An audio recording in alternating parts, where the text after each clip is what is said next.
안녕하세요 여러분. 오늘은 5월 12일입니다. 그냥 평범한 날처럼 느껴지시나요? 그런데 딱 204년 전, 오늘 이탈리아 피렌체의 어느 영국 귀족 가정에서 한 아이가 태어났습니다. 부모는 여행 중 들른 도시의 이름을 그대로 아이의 이름으로 지었어요.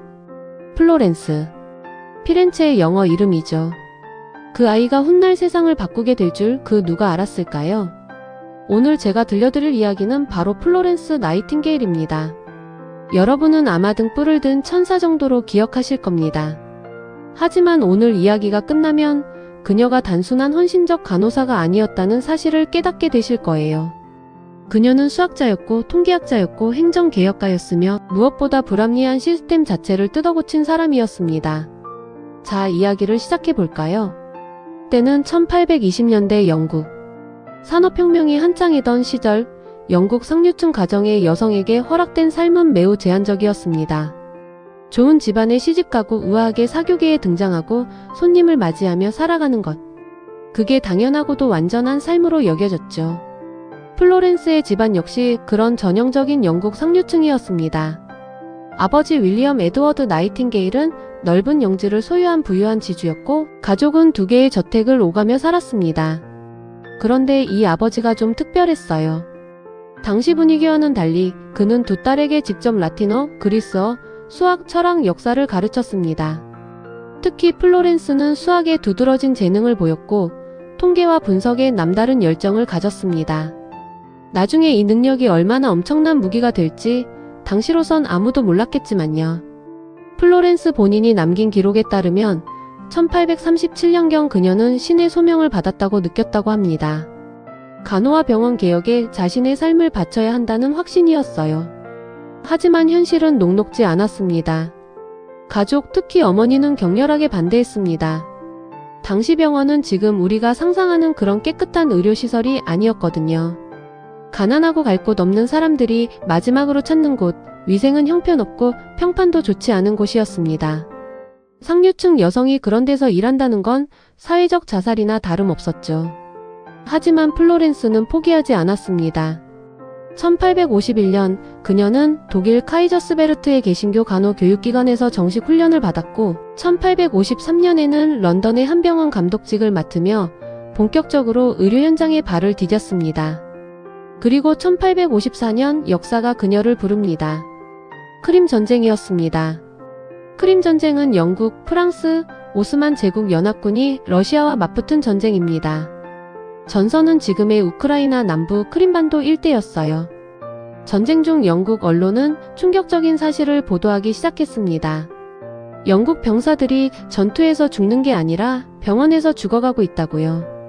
스쿠탈이 지금의 이스탄불 위스키다르에 있던 영국군 야전병원은 그야말로 재앙이었습니다. 영국 정부는 결국 플로렌스 나이팅게일에게 도움을 요청했고 그녀는 38명의 간호사를 이끌고 스쿠타리로 향했습니다. 도착 후 그녀가 목격한 것은 상상 이상이었습니다. 역사 기록에 따르면 병원 아래 하수구는 막혀 있었고 식수는 오염되어 있었으며 병상은 과밀했고 환기는 전혀 되지 않았습니다. 의료 물자는 턱없이 부족했고 수술 환경은 위생과는 거리가 멀었어요. 병사들이 죽어가는 주된 원인은 총탄이나 칼날이 아니었습니다. 장티푸스, 콜레라, 이즈. 예방할 수 있는 감염병들이었습니다. 나이팅게일은 즉각 행동에 나섰습니다. 병동 환기를 개선하고 세탁체계를 새로 만들었으며 청결관리 기준을 세웠고 환자들의 영양 공급을 체계화했습니다. 그리고 무엇보다 그녀는 모든 것을 기록했습니다. 환자 수, 사망 원인, 날짜, 상황. 데이터를 쌓기 시작한 거예요. 밤마다 그녀는 램프를 들고 병동을 순회했습니다. 수백 개의 병상을 하나하나 확인하면서요. 영국 언론은 이 모습을 보도하며 그녀를 등불을 든 여인, 더 레이디 위드 더 램프이라고 불렀습니다. 그 이미지가 너무 강렬하게 남아 훗날 사람들은 이 별명만 기억하게 됩니다. 그런데 사실 그녀가 등불을 들고 다닌 건 야간 순회의 실용적 필요 때문이었고 진짜 혁명은 낮에 그녀가 손에 쥔 펜과 숫자에서 일어나고 있었습니다. 귀국 후 나이팅게일이 한 일이 정말 놀랍습니다.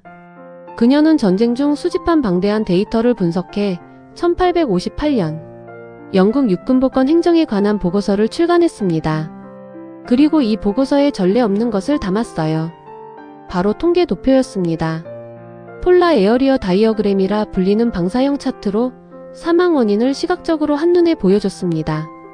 전투로 인한 사망과 감염병으로 인한 사망을 비교한 이 도표는 충격적인 진실을 말하고 있었습니다. 병사들의 대부분은 예방 가능한 질병으로 죽었다고요. 오늘날 역사학자와 통계학자들은 이 도표를 현대 데이터 시각화의 초기 사례 중 하나로 꼽습니다. 숫자를 그림으로, 그림을 설득력으로 바꾼 거예요. 그녀는 정치인들과 군 수뇌부가 숫자를 이해하지 못한다는 걸 알았고, 그래서 보이게 만든 겁니다. 탁월한 전략이었죠. 1859년에는 또 하나의 기념비적인 책이 나왔습니다. 바로 간호에 대한 노트노츠 안너싱입니다.